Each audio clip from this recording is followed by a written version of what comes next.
Hoy tenemos una parábola muy conocida y además que le gusta a muchas personas y se ha predicado mucho sobre ella. Es la parábola de las 10 vírgenes, ¿sí? O la parábola de las 10 doncellas. Lo primero que quiero aclarar es que cuando decimos 10 vírgenes no es un concepto religioso, sino que es la palabra utilizada para mujeres jóvenes, doncellas, que no habían conocido varón y que no estaban casadas, ¿sí? El concepto de virgen en la Biblia son mujeres jóvenes que no han sido desposadas y que por lo tanto sí eran vírgenes en ese sentido, pero no en un concepto religioso como algunos podríamos tener por error. Bien, la parábola de las 10 vírgenes. Recordemos que Jesús, a lo largo de su ministerio, ya había anunciado en diferentes ocasiones proféticamente su muerte y su resurrección en la ciudad de Jerusalén, la destrucción de la ciudad de Jerusalén y su regreso o segunda venida después de estos sucesos, es decir, su advenimiento. Si usted lee el capítulo 21 de Lucas, el capítulo 24 de Mateo y el capítulo 13 de Marcos, encontrará allí, en esos capítulos, no solamente que Jesús habla de la destrucción que iba a venir a Jerusalén al 70 después de Cristo, sino que habla de los tiempos finales y últimos tiempos de la historia de la humanidad. En esto se llama en teología la escatología, el estudio de los tiempos finales. ¿Sí? A algunos les suena esta palabra, ¿verdad? Los pasajes de la Biblia, por ejemplo, como el profeta Daniel, algunos capítulos, las 2 cartas de Pablo a los tesalonicenses, el libro de Apocalipsis, el día terrible del Señor de Joel y muchos otros lugares en la Biblia, fueron inspirados por el Espíritu Santo para hablar acerca de eventos que ocurrirán en el futuro al final de los tiempos. Y yo sé que son muchos los creyentes que les apasiona el tema del fin de los tiempos, les encanta. ¿Cuántos libros, conferencias, vídeos en YouTube habrá sobre los tiempos finales, verdad? ¿Y cuántos se seguirán haciendo? Ahora, siento decepcionarles en esta mañana porque yo no me considero un experto en escatología o tiempos finales. Claro que todo creyente tiene su opinión personal sobre la tribulación, el milenio, el gobierno del anticristo, todos esos temas. Creo que todos tenemos una idea personal a la luz de las Escrituras de lo que implican, ¿verdad? Sin embargo, considero que no se puede ser experto en estos asuntos porque son textos proféticos con mucha carga simbólica y que están envueltos en un misterio de Dios precisamente para que no digamos más de lo que podríamos o deberíamos decir. De hecho, es un tema, la escatología, que después de 2000 años de la Iglesia sigue en debate entre los eruditos y grandes hombres de Dios y no se ponen de acuerdo todavía con todos los eventos que allí ocurren o se describen. Dicho esto, a todo creyente le debe importar los tiempos finales. Debemos estar atentos a los tiempos finales. La Biblia nos advierte que estemos atentos y alerta a lo que está sucediendo a nuestro alrededor como señal de los posibles tiempos finales. Que todo creyente debe esperar la venida, el regreso de Jesucristo. Es algo muy importante, hermanos, para todo creyente hijo de Dios, esperar que Cristo regrese y orar para que Cristo regrese al cielo antes, durante o después de la tribulación, que independientemente de si el milenio son 1000 años literales o es un texto simbólico en Apocalipsis 20, que independientemente de si el anticristo es una persona o un sistema o un gobierno, de que si la marca la van a poner en la mano y en la frente literal a los que no creen o se refiere a algo simbólico con la mente y las acciones de las personas que no creen, de si el Apocalipsis es totalmente literal o es alegórico y simbólico, independientemente de lo que usted opine sobre esos asuntos, ese no es el centro del mensaje de Dios sobre los tiempos finales. No es el centro de la cuestión. El mensaje principal del fin de los tiempos, lo único que yo estaré dispuesto a predicar de forma clara sobre el fin de los tiempos, son las siguientes verdades. Primera, Cristo viene, aunque algunos tengan por tardanza su venida, pues si se tarda es porque muchos todavía deben arrepentirse y creer para salvación. Segundo, nadie sabe el regreso de Jesucristo, y quien afirme saberlo es un mentiroso. Tercero, en los tiempos finales, Dios vence y el diablo es derrotado. Cuarto, toda persona y criatura serán juzgadas por Dios sin excepción. Quinto, que independientemente de su salvación o condenación eterna, y puesto que el señorío de Cristo es sobre todos y por encima de todos, toda rodilla se doblará y toda lengua confesará que Jesucristo es el Señor. No todos lo confesarán como Salvador, pero sí como Señor. Sexto, aquellos que serán salvos son una multitud incontable de toda lengua, tribu y nación que alabarán a Dios y al Cordero inmolado y se sentarán a las bodas del Cordero. Séptimo, y para todos aquellos y solo para ellos está garantizado lo que Juan describe en Apocalipsis 21 del 1 al 4. Vi un cielo nuevo y una tierra nueva, porque el primer cielo y la primera tierra pasaron, y el mar ya no existía más. Y yo, Juan, vi la santa ciudad, la nueva Jerusalén, descender del cielo de Dios, dispuesta como una esposa ataviada para su marido. Y oí una gran voz del cielo que decía: he aquí el tabernáculo de Dios con los hombres, y Él morará con ellos, y ellos serán su pueblo, y Dios mismo estará con ellos como su Dios. Enjugará Dios toda lágrima de los ojos de ellos, y ya no habrá muerte, ni habrá más llanto, ni clamor, ni dolor, porque las primeras cosas pasaron. Aclarado esto, vamos al contexto de la parábola de las 10 vírgenes, que es otra parábola que Jesús lanza. Mateo 24, 29 al 36. E inmediatamente después de la tribulación de aquellos días, el sol se oscurecerá, y la luna no dará su resplandor, y las estrellas caerán del cielo, y las potencias de los cielos serán conmovidas. Entonces aparecerá la señal del Hijo del Hombre en el cielo, y entonces lamentarán todas las tribus de la tierra, y verán al Hijo del Hombre viniendo sobre las nubes del cielo con poder y gran gloria. Y enviará sus ángeles con gran voz de trompeta, y juntarán a sus escogidos de los 4 vientos, desde un extremo del cielo hasta el otro. Que cada uno saque sus propias conclusiones sobre este texto. Ahora leo la parábola que lanza Jesús después. De la higuera aprended la parábola. Cuando ya su rama está tierna y brotan las hojas, sabéis que el verano está cerca. Así también vosotros, cuando veáis todas estas cosas, conoced que está cerca a las puertas. Es decir, Jesús nos advierte que habrá señales, eventos, que ocurrirán antes de su regreso, que la gente común, la gente del mundo, no entenderán ni verán como algo especial, pero que los creyentes, ante esas evidencias, serán advertidos del regreso de Cristo. Por eso Jesús dice: así también vosotros, cuando veáis todas estas cosas, todos estos eventos ocurrir, conoced que está cerca a las puertas. Sin embargo, puesto que algunos ya se empiezan a emocionar para adivinar esos eventos particulares, Jesús ahora, como suele pasar en textos escatológicos, lo envuelve todo en misterio. De cierto os digo que no pasará esta generación hasta que todo esto acontezca. El cielo y la tierra pasarán, pero mis palabras no pasarán. Pero del día y la hora nadie sabe, ni aun los ángeles de los cielos, sino solo mi Padre. No tengo tiempo aquí de explicar qué significa el versículo 34, lo de famoso de esta generación, ¿verdad? Decirle que los comentaristas bíblicos no se pondrán de acuerdo hasta que Jesús venga, porque es un texto bastante particular. ¿Se refiere Jesús aquí a la destrucción de Jerusalén con esta generación para advertir a sus discípulos que estén atentos cuando Tito venga a Jerusalén para destruirla? ¿Se refiere Jesús aquí con generación al pueblo judío en general que seguirá presente hasta los tiempos finales, como indica Apocalipsis? ¿Se referirá Jesús aquí al apóstol Juan que verá en visión los tiempos finales? ¿Se refiere Jesús aquí a generación con toda la raza humana, que seremos parte evidentemente de lo que suceda en los tiempos finales?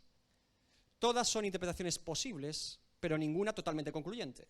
Le menciono las 4 principales y que usted saque sus conclusiones. Ahora, lo que sí está claro, lo que quiero quedarme aquí es con el énfasis de Jesús. Nos dice que estemos atentos a los tiempos finales, pero que no pretendamos adivinar cuándo serán los tiempos finales. Pero del día y la hora nadie sabe, ni aun los ángeles de los cielos, sino solo mi Padre. Y todo esto, que es muy interesante, Jesús comienza a utilizarlo para decirnos a los creyentes cómo debemos esperar el regreso de Cristo. Y a la luz de esta verdad, sigue Jesús. Mateo 24, 36 al 44. Pero del día y la hora nadie sabe, ni los ángeles de los cielos, sino solo mi Padre. Mas como en los días de Noé, así será la venida del Hijo del Hombre. Porque como en los días antes del diluvio, estaban comiendo y bebiendo, casándose y dándose en casamiento, hasta el día en que Noé entró en el arca. Y no entendieron hasta que vino el diluvio y se los llevó a todos. Así será también la venida del Hijo del Hombre. Entonces estarán dos en el campo, el uno será tomado y el otro será dejado. Dos mujeres estarán moliendo en un molino, la una será tomada y la otra será dejada. Velad pues, porque no sabéis a qué hora ha de venir vuestro Señor. Pero sabed esto, que si el padre de familia supiese a qué hora el ladrón habría de venir, velaría, estaría atento y no dejaría minar su casa. Por tanto, también vosotros estad preparados, porque el Hijo del Hombre vendrá a la hora que no pensáis. Y para reforzar toda esta enseñanza y advertencia de Jesús, nadie sabe cuándo vendrá Cristo, pero hay que estar preparados para cuando Él venga. Jesús lanza la parábola de las 10 vírgenes. Vamos a leerla. Mateo 25, del 1 al 13. Entonces el reino de los cielos será semejante a 10 vírgenes que tomando sus lámparas salieron a recibir al esposo. 5 de ellas eran prudentes y 5 insensatas. Las insensatas, tomando sus lámparas, no tomaron consigo aceite, mas las prudentes tomaron aceite en sus vasijas juntamente con sus lámparas. Y tardándose el esposo, cabecearon todas y se durmieron. Y a la medianoche se oyó un clamor: ¡aquí viene el esposo! ¡Salid a recibirle! Entonces todas aquellas vírgenes se levantaron y arreglaron sus lámparas. Y las insensatas dijeron a las prudentes: dadnos de vuestro aceite, porque nuestras lámparas se apagan. Mas las prudentes respondieron diciendo: para que no nos falte a nosotras y a vosotras, id más bien a los que venden y comprad para vosotras mismas. Pero mientras ellas iban a comprar, ¿qué pasó? Vino el esposo. Y las que estaban preparadas entraron con él a las bodas y se cerró la puerta. Después vinieron también las otras vírgenes diciendo: Señor, Señor, ábrenos. Mas él respondiendo dijo: de cierto os digo que no os conozco. Velad, estad atentos, pues, porque no sabéis el día ni la hora en que el Hijo del Hombre ha de venir. Vamos a la interpretación de la parábola sección por sección. Primera sección. Entonces el reino de los cielos será semejante a 10 vírgenes que, tomando sus lámparas, salieron a recibir al esposo. Lo primero que quiero señalar en esta mañana es cómo eran las lámparas en la época de Jesús. ¿Sí? Recuerden que en la zona de Judea hay un montón de olivares y olivos. Es una zona donde hay muchísimo aceite. Bien, el aceite es un producto muy habitual de la zona y este tipo de lámparas eran lámparas de aceite. No sé si tenemos la foto para poner ahí y que puedan ver visualmente cómo era una lámpara de la época de Jesús. Bien, se les llama lámpara herodiana, ¿sí? Es la típica lámpara de la época y era con aceite. La lámpara solía ser de cerámica y muy ornamentada. Había incluso alfareros que las hacían preciosas, eran visiblemente bonitas. Tenían un mango o un asa por un lado y en la otra punta la boca de la lámpara. Bien, en la boca de la lámpara se ponía una mecha de lino o de junco y se rociaba con aceite y por el centro se rellenaba toda la lámpara de aceite. El aceite servía como combustible y la mecha seguía prendida hasta que no había aceite. Bien. Lo segundo que quiero indicar, aclarar lo que es la lámpara de la época, es que en esta historia se nos habla también de un esposo, de un novio de bodas. Se va a celebrar una boda. ¿Usted lo sabía? ¿Le suena de algo? Como le dije en la última parábola, el cielo tiene garantizada una boda allí. En el cielo se va a celebrar una boda preciosa y gloriosa. Sí o sí, la esposa de Cristo será desposada y se vestirá pura y sin mancha delante del novio. Ahora, Cuidado, porque en esta parábola en particular no se menciona a la novia. En esta parábola, la iglesia de Cristo, la verdadera iglesia de Jesucristo, no es representada por la novia, sino por 5 vírgenes. Tercero, si se fijan, no hay demasiados detalles sobre estas vírgenes, en este caso las 10 doncellas. Jesús nos habla de unas doncellas, pero no nos dice expresamente si ellas son las damas de honor de la boda, o si son amigas del novio o de la novia, o si son vecinas del pueblo que están invitadas a las bodas. Tampoco se nos dice dónde están esperando al novio. ¿En casa del novio? ¿En casa de la novia? ¿En alguna otra casa o lugar? Lo que sí está claro es que todas ellas están esperando que el novio llegue porque todavía no ha llegado. Incluso tienen lámparas para ser usadas para cuando el novio venga, si es por la noche, alumbrar su venida. ¿Sí? Esto es claro. Bien. Pero como digo, llega la noche, empieza a entrar la noche y el novio todavía no ha llegado. Segunda de Pedro 3, 8 al 10. Mas, oh amados, no ignoréis esto, que para con el Señor un día es como 1000 años y 1000 años como un día. El Señor no retarda su promesa, según algunos la tienen por tardanza, sino que es paciente para con nosotros, no queriendo que ninguno perezca, sino que todos procedan al arrepentimiento. Pero el día del Señor vendrá como ladrón en la noche, en el cual los cielos pasarán con gran estruendo, y los elementos ardiendo serán deshechos, y la tierra y las obras que en ella hay serán quemadas. Segunda sección. 5 de ellas eran prudentes, y 5 insensatas. Las insensatas, tomando sus lámparas, no tomaron consigo, ¿qué? Aceite. Y tardándose el esposo, cabecearon todas y se durmieron. Estas 10 vírgenes tienen muchos puntos en común. Primero, las 10 son doncellas, es decir, chicas jóvenes con edad anterior a ser desposadas, ¿sí? Las 10 tienen esto en común. Segundo, las 10 esperan al novio, quieren que el novio regrese. Tercero, las 10 tienen lámparas por si anochece, alumbrar cuando el novio venga. Cuarto, todas ellas esperan participar de las bodas. Quinto, todas ellas se quedan dormidas. ¿Sí? Son puntos en común. Sin embargo, hay una diferencia entre 5 de ellas con respecto a las otras 5. La descripción de Jesús es tremendamente gráfica, porque no solamente cataloga a 5 como prudentes y a 5 como insensatas, sino que ahora explica por qué 5 son prudentes y 5 son insensatas. Exteriormente, en lo que los hombres podemos ver, las 10 vírgenes son iguales. No podríamos distinguir una de las otras 9.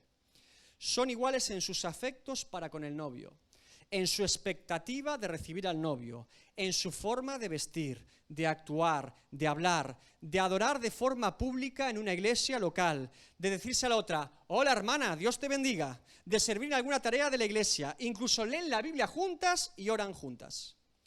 No podríamos distinguir exteriormente ninguna diferencia entre las 10. Parecen iguales, pero no son iguales. Algo las distingue en su interior. Su corazón no es el mismo. Unas son prudentes, otras son insensatas. ¿Por qué hablo del interior de estas doncellas? Porque claramente la parábola nos dice que todas tienen una lámpara en la mano para cuando venga el novio, pero solo 5 de ellas tienen aceite para el interior de la lámpara cuando regrese y poder alumbrar. Hermanos, el problema no es tener una lámpara en la mano. El problema es tener una lámpara en la mano que no alumbra, que no tiene luz, porque no tiene aceite dentro. ¡Qué insensatez llevar una lámpara sin aceite para que pueda estar encendida, ¿verdad? 5 de ellas se preocuparon demasiado de lo exterior, pero no del interior. No han traído aceite para sus lámparas. Dice Jesús que todas las 10 se quedan dormidas. Algunos querrían interpretar que esto significa el letargo de la iglesia en los tiempos finales o la apostasía de la iglesia en los tiempos finales. Yo, sin embargo, sugiero que de forma natural en la historia parece razonable que si el novio se tarda tanto en llegar, las mujeres que están esperándolo cabeceen por la noche porque se están durmiendo. Ahora, 5 de ellas con un interior diferente a otras 5. Y a la medianoche se oyó un clamor. ¡Aquí viene el esposo! ¡Salid a recibirle! No sabemos, en esta historia, quién ha gritado en medio de la noche. Pero sí sabemos qué es lo que ha gritado. ¿Qué ha gritado? Aquí viene el esposo, salid a recibirle. Cristo ha regresado, el tiempo se ha cumplido, era cierto, Dios no miente, Dios es fiel, Cristo ha vuelto. Fiel es el que prometió, el novio ha regresado, se cumplió. Primera de Tesalonicenses 4, 16 a 17. Porque el Señor mismo, con voz de mando, con voz de arcángel y con trompeta de Dios, descenderá del cielo y los muertos en Cristo resucitarán primero. Luego nosotros los que vivimos, los que hayamos quedado, seremos arrebatados juntamente con ellos en las nubes para recibir al Señor en el aire y así estaremos siempre con el Señor. Se cumplió, era cierto, Dios no miente. Aquí viene el esposo. Qué frase tan maravillosa para ser escuchada y oída para todos aquellos que son la esposa de ese esposo. Amén. Cuarta sección. Entonces todas aquellas vírgenes se levantaron y arreglaron sus lámparas. Y las insensatas dijeron a las prudentes, dadnos de vuestro aceite, porque nuestras lámparas se apagan. ¡Ay! Aquí parece indicarse claramente que era el momento, en ese momento, cuando ya se avisa que el novio regresa, que es el momento de encender las lámparas. Es decir, estas doncellas habían esperado durante la noche en la casa de alguien, de alguna persona. Y en la casa de alguien ya hay luz propia. Ahora, sabiendo que el novio está regresando, quieren salir a recibir al novio y encienden sus lámparas. Es el momento de presentar luz al novio. Debe ser así, porque es la primera vez en toda la noche que estas insensatas se dan cuenta que no han traído aceite. Las 10 preparan sus lámparas, es decir, ponen la mecha y encienden la mecha. Todo parece bien, pero 5 de ellas, al encender la mecha, se dan cuenta de que tienen un problema. La llama empieza a fluctuar, empieza a consumirse y a agotarse. Se han dado cuenta que no han traído el aceite para que la llama siga encendida. No va a pasar mucho tiempo en el que ese fuego se apague. Lo único que pueden hacer en esta situación es pedir a sus otras compañeras, las prudentes, que les cedan de su aceite para mantener encendidas sus propias lámparas. Ahora, esto parece muy poco razonable a estas alturas, ¿verdad? Las 5 doncellas que son prudentes le responden de forma prudente a las 5 insensatas. Quinta sección. Mas las prudentes respondieron diciendo, para que no nos falte a nosotras y a vosotras, id más bien a los que venden y comprad para vosotras mismas. Esta respuesta es muy interesante y es la correcta. Cuidado, no pensemos en que las 5 vírgenes con aceite son poco generosas con las que no tienen, o que no tienen misericordia, o que no tienen amor para con sus compañeras. Alguno diría, bueno, que junten el aceite que tienen todas, lo ponen en una vasija común y que repartan a partes iguales, ¿verdad? Somos así, tenemos esas ideas, ¿verdad? Hermanos, a veces queremos ser más buenos que Dios, ¿verdad? Nos creemos más inteligentes que Dios. Fíjese, tenga por seguro que si las 5 doncellas prudentes que habían traído su propio aceite hubieran sabido que las 5 insensatas no habían traído aceite, les hubiesen advertido desde el principio, antes de que cayera la noche, que llevaran aceite, que se habían olvidado, que son descuidadas. Pero el problema no está aquí, hermanos.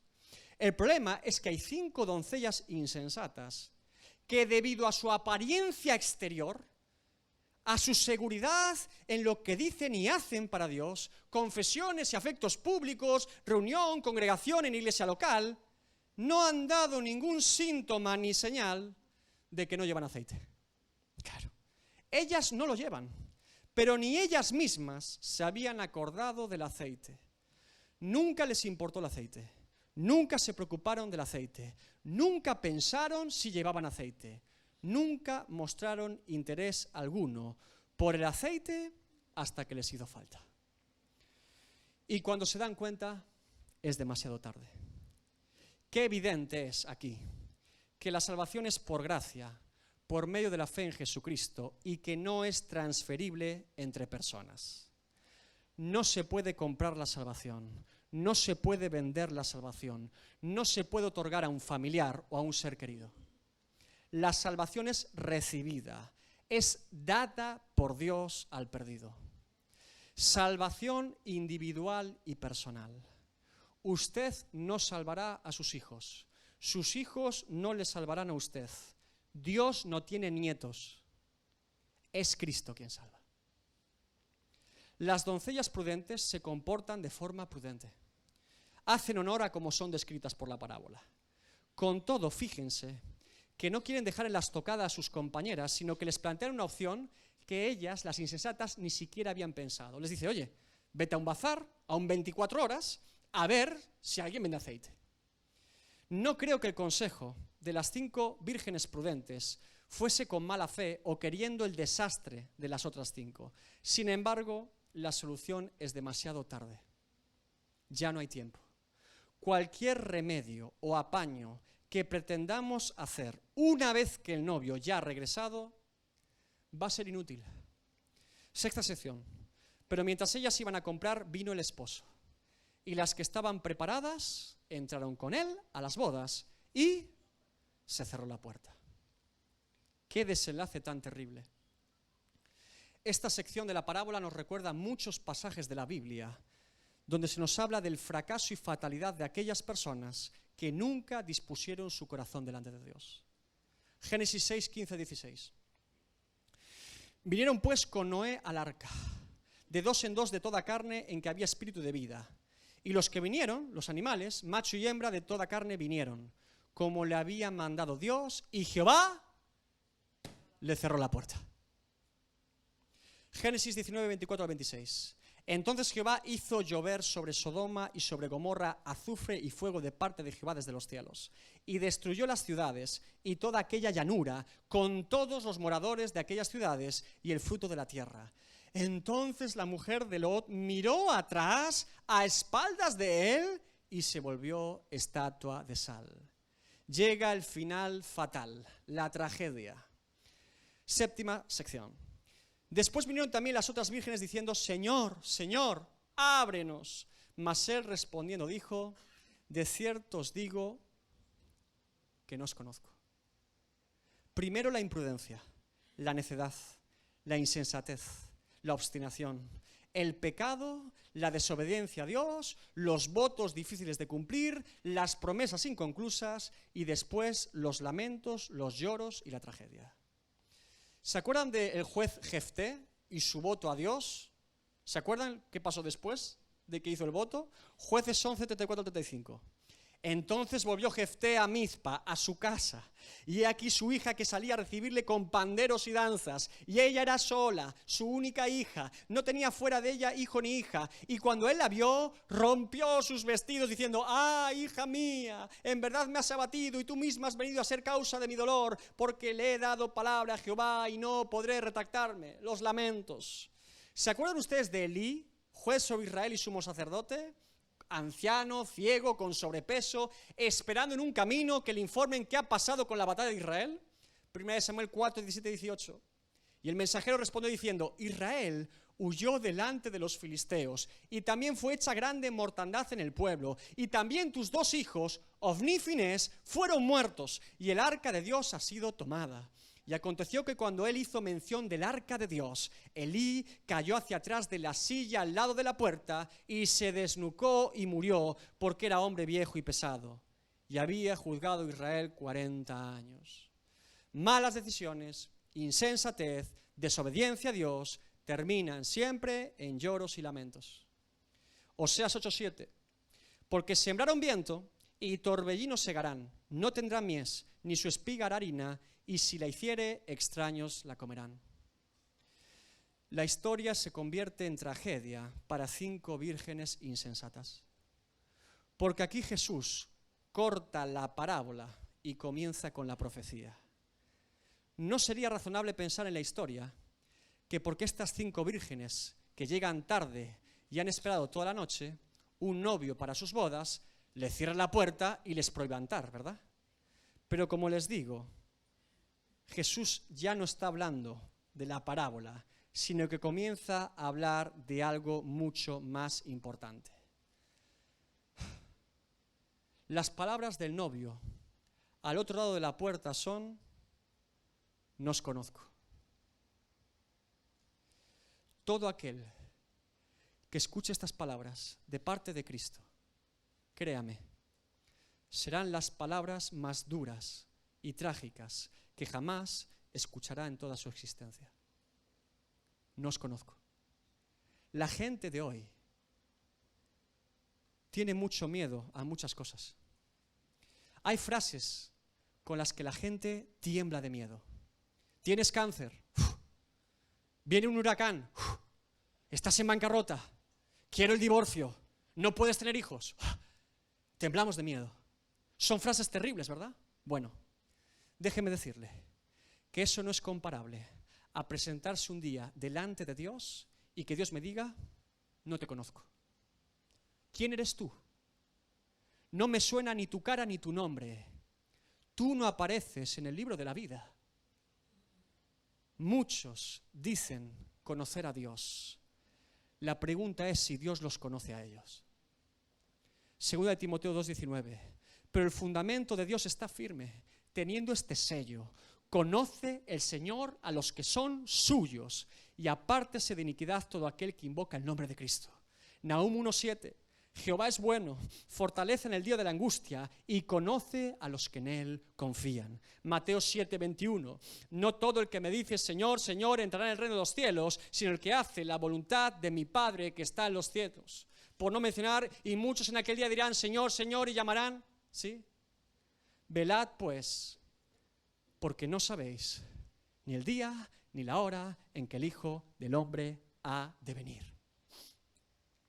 4 veces en Mateo 24, 4 veces consecutivas, Jesús anuncia, Mateo 24:36, pero del día y la hora nadie sabe, ni aun los ángeles de los cielos, sino solo mi Padre. Mateo 24:42, velad pues, porque no sabéis a qué hora ha de venir vuestro Señor. Mateo 24:44, por tanto, también vosotros estad preparados, porque el Hijo del Hombre vendrá a la hora que no pensáis. Mateo 24:50. Vendrá el Señor de aquel siervo en día que éste no espera, a la hora que no sabe. Y una 5ª vez, en esta parábola, velad pues, porque no sabéis el día ni la hora en que el Hijo del Hombre ha de venir. Y todavía hoy, usted encontrará algún charlatán en YouTube o en algún sitio diciendo que sabe el día y la hora.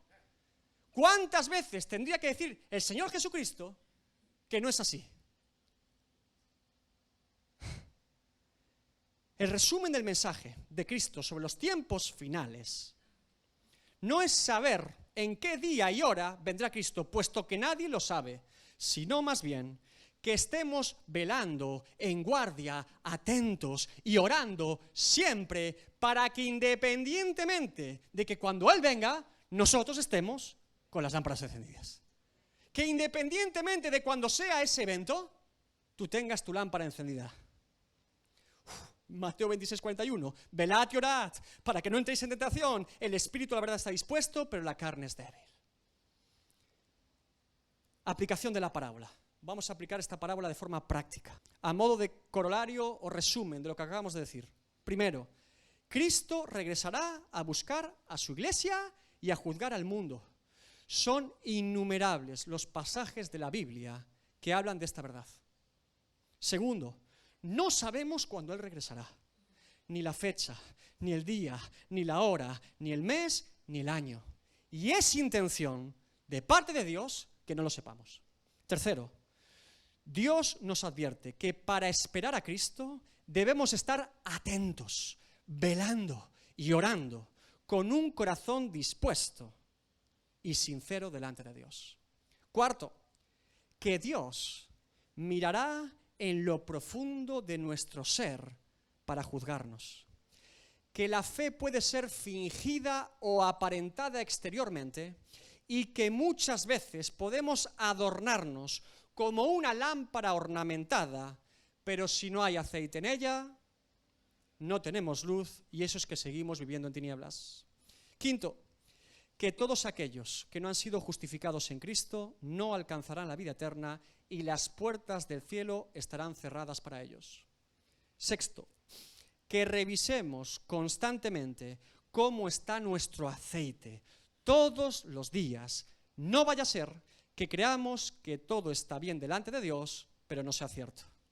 Séptimo, el aceite representa nuestra comunión con Dios y vida espiritual por medio de su Espíritu Santo habitando en nosotros. Significa ser regenerados, ser renovados, ser llenos del Espíritu Santo. Esta parábola de Jesús es muy interesante. Todos, hermanos, todos, tenemos la tendencia como seres humanos de adornarnos exteriormente. Nos encantan las muestras exteriores de amor y pasión por Dios. Creemos que eso es lo más importante, demostrar a los demás cuánto amamos a Dios. Podemos llegar al punto en nuestra vida que lo más importante en nuestro caminar diario no sea ser cristiano, sino parecer cristiano. Que los demás piensen al menos que yo soy un buen creyente. Dedicamos muchas veces nuestro tiempo a la lámpara, a lo exterior, en lugar del aceite. ¿Qué pensarán de mí? ¿Serán conscientes de cuánto amo a Dios? ¿Serán conscientes de cuánto he cambiado? ¿De cuánto me esfuerzo para Dios? Todo el tiempo mirando la lámpara. A veces somos capaces de observarnos a nosotros mismos y pensar, qué bonito estoy. ¿Cómo he cambiado? ¿Qué más puedo hacer para seguir así de bonito? Esto, me temo, no pasa solamente a nivel individual o personal. Está pasando a día de hoy a nivel de iglesia evangélica e institución. Hoy en día se cree que una iglesia es un lugar, un edificio. Lo ponemos precioso, lo decoramos, lo adornamos y que esté muy bonito para que la gente le guste. O que la iglesia es un programa de actividades y hacemos un montón de cosas que nos gusta hacer y que la gente le encanta hacer como propuestas para que vengan. O una liturgia. Oye, allí toca muy buena música, allí cantan muy bien, allí oran muy bien. Incluso valoramos estas cosas, ¿verdad? Es que en aquella iglesia hay aire acondicionado. Es que en aquella iglesia las butacas son muy duras. Es que en aquella iglesia tienen payasos y castillo hinchable para los niños. Es que en aquella iglesia me reciben con tarta a la puerta y me dicen que soy especial.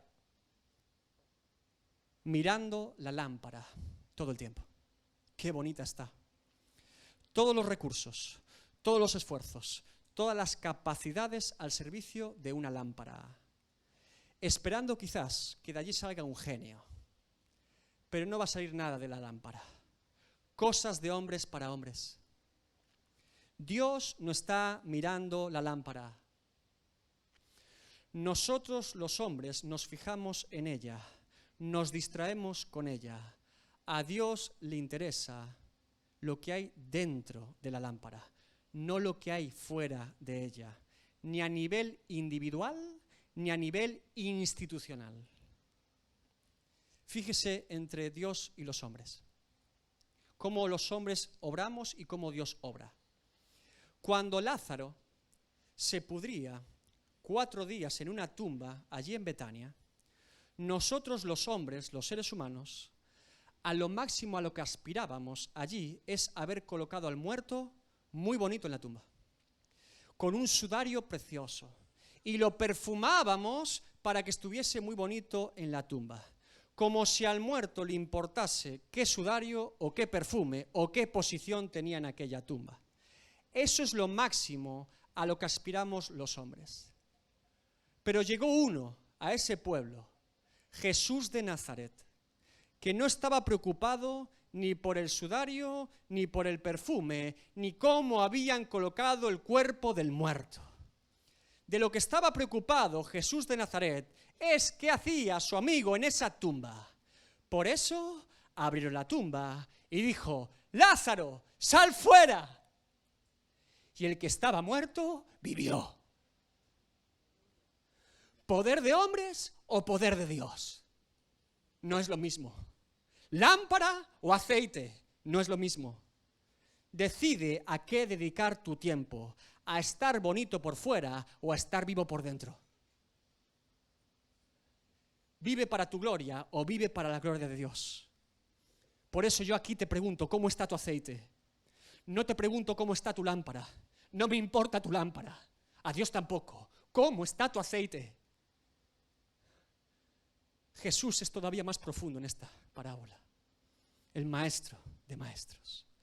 Porque fíjate que la cuestión está en el aceite, no en la lámpara, tampoco en el fuego.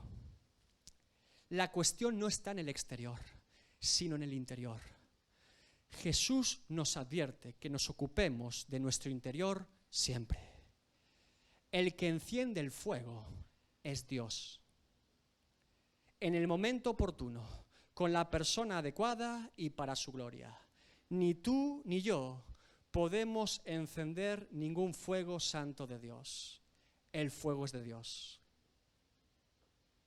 En el monte Carmelo, Elías puso el sacrificio y la leña. ¿Quién puso el fuego? Primera de Reyes 18, 37, 39. Respóndeme, Jehová, respóndeme, para que conozca este pueblo que tú, Jehová, eres el Dios, y que tú vuelves a ti el corazón de ellos. Entonces cayó fuego de Jehová y consumió el holocausto, la leña, las piedras y el polvo, y aún lamió el agua que estaba en la zanja. Viéndolo todo el pueblo, se postraron y dijeron: Jehová es el Dios, Jehová es el Dios. Pablo le dice a Timoteo, 2 de Timoteo 1:6, por lo cual te aconsejo que avives el fuego del don de Dios que está en ti por la imposición de mis manos. Pablo no le dice a Timoteo que ponga el fuego, sino que lo avive, que la llama de Dios que Dios ha puesto en él no se apague, que le ponga combustible, que le ponga aceite, que le ponga leña. Si la clave, hermanos, en esta mañana está en el aceite y Cristo nos llama a mirar en el interior, la pregunta que nos debemos hacer todos es: ¿dónde puedo encontrar de ese aceite? ¿Cómo puedo obtener el aceite de Dios? ¿Qué es eso que Dios tiene para mí y transforma mi vida interior por completo para que Dios me encienda y arda para su gloria? ¿Quieres saber dónde está el aceite de Dios? ¿Querrías saberlo? ¿Te parece interesante? Yo te voy a decir. Primero te voy a decir dónde no se obtiene el aceite de Dios. En la televisión no lo vas a encontrar. En redes sociales no lo vas a encontrar. En tus hobbies y distracciones tampoco está allí. En tus sueños y planes personales tampoco. En los placeres de este mundo jamás estará allí. En un hombre, o en un ministerio, o en una denominación, o en una iglesia particular, tampoco lo encontrarás. ¿Quieres aceite de Dios? ¿Quieres el aceite de Dios? Te recomiendo que vayas a 2 montes. Hay 2 montes donde puedes encontrar el aceite de Dios. El primer monte se llama el Monte de los Olivos. Allí hay mucho aceite. En ese monte encontrarás a un hombre de rodillas, orando a Dios y sudando sangre. Escúchalo orar. Y saliendo se fue como solía al Monte de los Olivos, y sus discípulos también le siguieron. Cuando llegó a aquel lugar les dijo: orad, que no entréis en tentación. Y él se apartó de ellos a distancia como de un tiro de piedra, y puesto de rodillas oró diciendo: Padre, si quieres pasa de mí esta copa, pero no se haga mi voluntad sino la tuya. Y se le apareció un ángel del cielo para fortalecerle, y estando en agonía oraba más intensamente, y era su sudor como grandes gotas de sangre que caían hasta la tierra. ¿Notas su sometimiento a la voluntad del Padre? ¿Notas su entrega? ¿Notas el amor entrañable por su pueblo? ¿Notas su santidad? ¿Notas su perseverancia?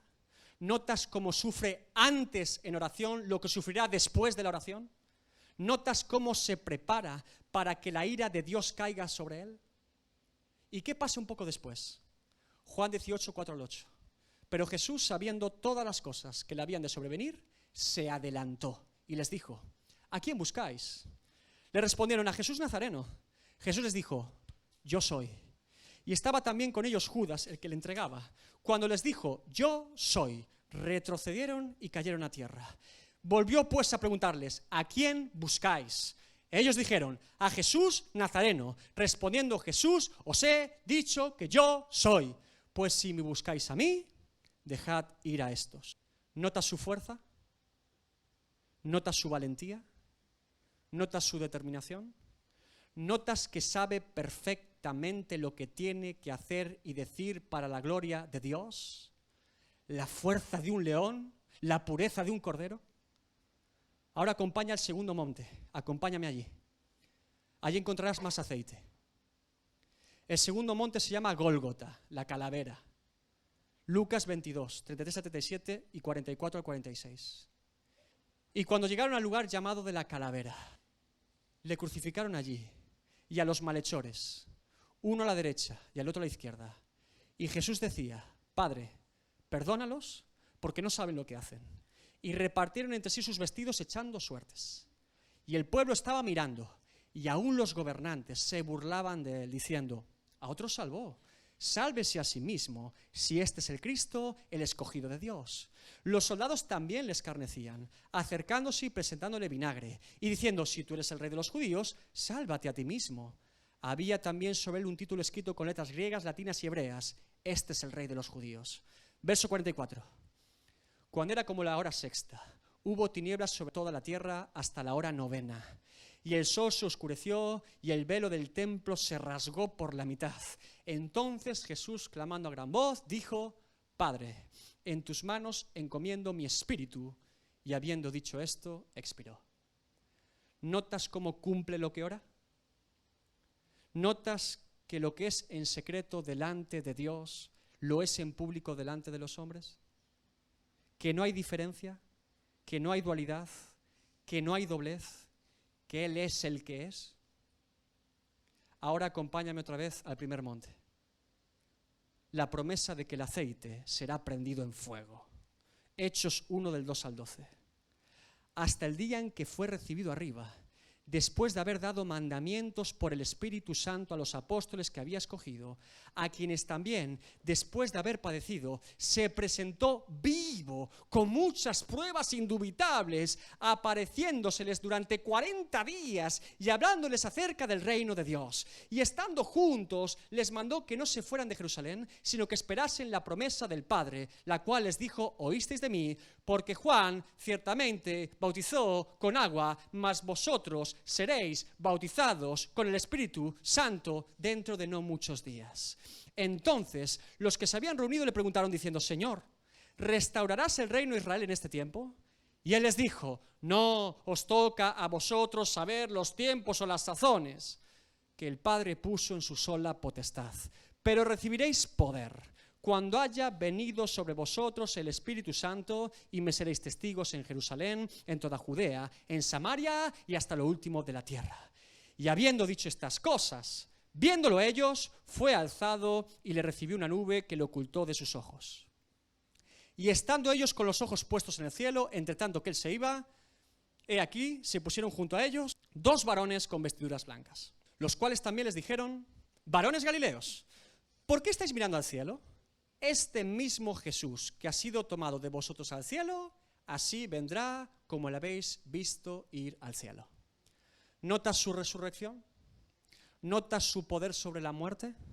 ¿Notas su autoridad sobre los principados y potestades? ¿Notas su gran comisión? ¿Notas su gloria? David, ¿por qué has dicho que volvamos al monte de los olivos? El texto no menciona que sea el monte de los olivos. Lea conmigo el 12. Entonces volvieron a Jerusalén desde el monte que se llamaba del Olivar, el cual está cerca de Jerusalén, camino de un día de reposo. La ascensión al cielo y glorificación de Cristo en el cielo fue en el mismo monte que su oración en Getsemaní, el monte del aceite, para todos aquellos que confiesen a Jesucristo como su Señor y Salvador. Es Cristo quien da y derrama de su aceite, es suyo, es su monte, es su aceite, es su gracia, es su misericordia, es su obra, son sus méritos, es su valor, su fuerza y su potencia. ¿Quieres aceite? Solo hay uno que te lo puede dar. Jesucristo de Nazaret puede darte de su aceite hoy por medio de su Espíritu Santo.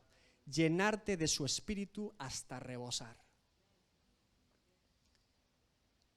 Pensamos que lo que importa es la lámpara y no el aceite que está en la lámpara. Pero es que la lámpara sin aceite es inútil, es inservible. No tiene propósito, no tiene sentido, es un artilugio vacío, un cachivache que no tiene ningún tipo de utilidad. La lámpara no es propietaria del aceite que contiene. El aceite es propietario de la lámpara. El contenido es lo que da valor y sentido al continente. ¿Cuántas veces hemos cometido el error? La unción de fulanito, la unción de no sé quién, la unción sobre ese ministerio, la unción que tiene ese hombre de Dios, como si la unción o quien unge fuesen los hombres. A ver si me comparte de la unción. Una persona no es propietaria de la unción de Dios. La unción de Dios es la que es propietaria de esa persona. Escúcheme bien, nunca puedo olvidar esto. La iglesia no es quien posee al Espíritu Santo. El Espíritu Santo es quien posee a la iglesia. La iglesia no es propietaria de Cristo. La iglesia es propiedad de Cristo que compró con su propia sangre. ¿Quieres ser lleno del aceite de Dios? El que bautiza con Espíritu Santo. ¿Quieres que el Espíritu Santo te transforme? ¿Quieres tener la mente de Cristo? ¿Quieres la unción del Espíritu? ¿Quieres que fuego caiga del cielo y ardas para Dios? Ya sabes dónde encontrar el aceite. Pídele a Cristo. Ocúpate y preocúpate de estar lleno de Cristo. El que bautiza con Espíritu Santo y fuego es el dueño del monte de los olivos y del monte Gólgota. Pídele a Él. Si pretendes vivir una fe sin aceite, me temo que eso no es fe, eso es una religión. La garantía de entrar por la puerta para ver al novio es que Dios te haya provisto de su aceite, para que brilles y alumbres en medio de la noche. El que no alumbra ni es luz es porque sigue en tinieblas.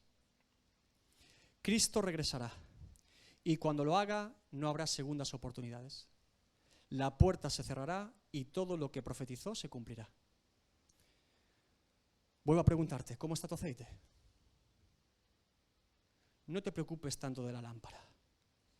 Tampoco te confíes por querer ver un fuego encendido en tu vida.